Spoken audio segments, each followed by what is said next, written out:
And we're back. Thank you for watching the last video. If you haven't watched it, right now's your chance to go watch it. But anyways, let's get straight to this one. Quarterfinals, Copa Oro, or Gold Cup, however you want to call it. What happened in the Gold Cup quarterfinals? First of all, we predicted Qatar, El Salvador was going to be a good game, back and forth. They were going to go at each other. I just knew Qatar was going to be able to counter them and just take advantage of their speed and size over El Salvador. And they did, right? They got ahead with a 3-0 lead. And then El Salvador just started calming things down, started playing with the ball a little more. And they were an offsides call away from tying 3-3.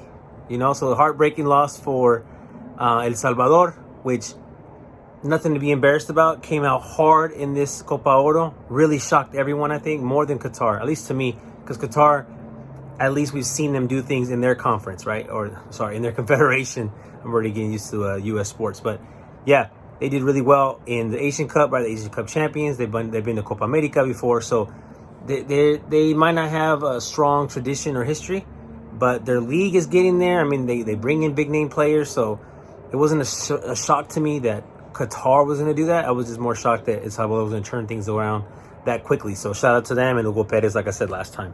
Okay, so anyways, and then Mexico, Honduras. I really didn't think Mexico was going to win that much. I didn't think Mexico was going to win by that much, but hey, 3-0, they got the win. They took care of business, got out early, possessed the ball, and Mexico could have probably scored more if they didn't take the gas, their foot off the gas, but they did. They took their foot off the gas and decided to just keep it light and take care of business, go home with a 3-0, no injuries, get some players in there. Pizarro got on the field. So, we guessed that one right. Yeah, and then we go into what we know was it was a close game.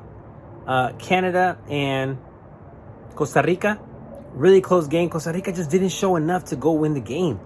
Like, they have some pieces, they have the experience, they have players to win these games. At least they have in the past. I think they're going to have a hard time qualifying to the World Cup this time around. I really don't think that these top three positions are going to be cemented in like we think. Mexico, U.S., Costa Rica, which we know before U.S. didn't make it last time, so that's not a guarantee either. But I don't think this time around we could just say those are the three. I think Costa Rica is going to be the one struggling to get in.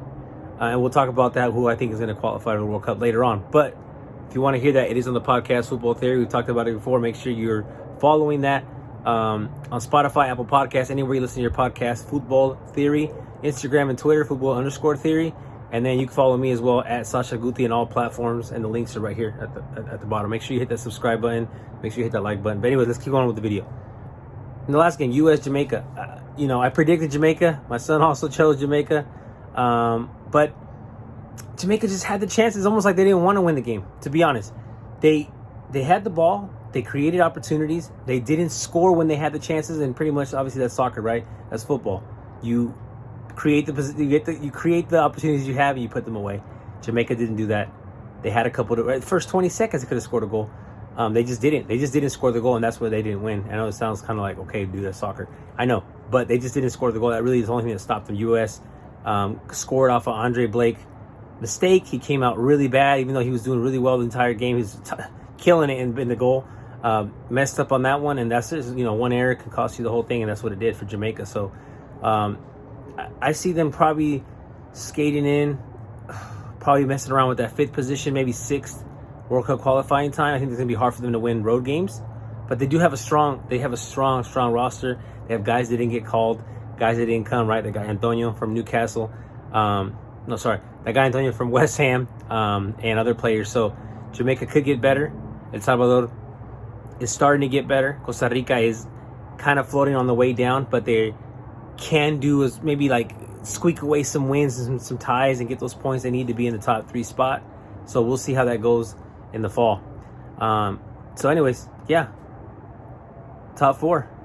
USA versus Qatar. Semifinal. Mexico. Canada. Other semifinal. I'm going to go straight to the U.S.-Qatar game. I think USA is going to win this game. I think everyone thinks Qatar could beat them. I don't think Qatar has enough to play the entire 90 minutes and beat USA. But I think if USA creates any opportunities to go score, they got to take advantage of them, because if they make any mistake, I think Qatar is the team that can capitalize on those mistakes. So U.S. has to be careful with that. U.S. has to start gelling a little better. So we'll see. I think with their size and just being able to just stay in the game, all these games they've been able to stay in. With Canada, stay in there with Haiti, stay in there with Jamaica. They just stay there. They're there. They're not getting beat, but they have to create the opportunities to score. So, like I said, if they don't make any mistakes, they're going to win that game and be in the final in Vegas this weekend. And the other semifinal, Mexico, Canada. I think Mexico is going to win. I think they're going to win. Not as comfortable as they did against Honduras, but I think if they just play the same way they did against Honduras, come out controlling the ball and going straight to the goal and try to take advantage of their possession, take advantage of their creation they have with the players they have up front, I think Mexico's going to take advantage of that and they can win the game. So Mexico should win this game. Mexico should be in the final. So we have Mexico-USA in the final in Vegas, August 1st.